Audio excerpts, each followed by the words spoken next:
Hello అండి, నమస్కారం అందరికీ. నేను ఇక్కడ వీడియోలో ఇప్పుడు చూపిస్తున్నాను కదండి, ఇవన్నీ మా ఇంటి దగ్గర చాలా గబ్బు చెట్లు అనేవి పెరిగిండేవి. వీటితో నాకైతే చాలా ఇబ్బంది ఉండేది. పులుగపుట్ర చాలా ఎక్కువైపోయిండేది. సో దీనికి ఎలాగైనా చెక్ పెట్టాలని దున్నిచ్చాము, ఏదేదో రోడ్ రేపించాము, ఏదేదో చేసాము, బట్ ఇవైతే వెళ్ళలేదు. సో దీనికి ఏదైనా చెక్ పెట్టాలి అని చాలామందిని అడిగాను. సో మా అమ్మమ్మ చెప్పింది, మీ మామగారు ఏదో వాడారు, ఒకసారి ఆ మందు కనుక్కొని కొట్టు అని. సరే అనేసి మేము కూడా మా మామని అడిగేసి ఆ మందు తెచ్చేసి ఒకసారి అయితే దాన్ని కొట్టడం జరిగింది. చూస్తున్నారు కదా, చాలా బాగా ఇదైతే ఎండిపోయింది. సో కాంగ్రెస్ చెట్లు, గబ్బలం చెట్లు, కసువు చాలా పెరిగిపోయింది. దీంతో మాకైతే చాలా ఇబ్బంది అయింది.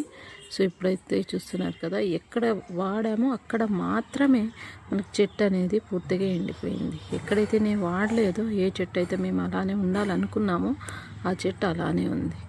సో మీకు ఎవరికైనా ఏ మందు వాడామో, ఎవరైనా ఇలా గబ్బు చెట్లతో ఇంటి ముందర ఇబ్బంది పడుతుంటే నాకు కామెంట్లో అడిగితే నేను మీకు ఖచ్చితంగా ఆ మందు అయితే పంపిస్తాను.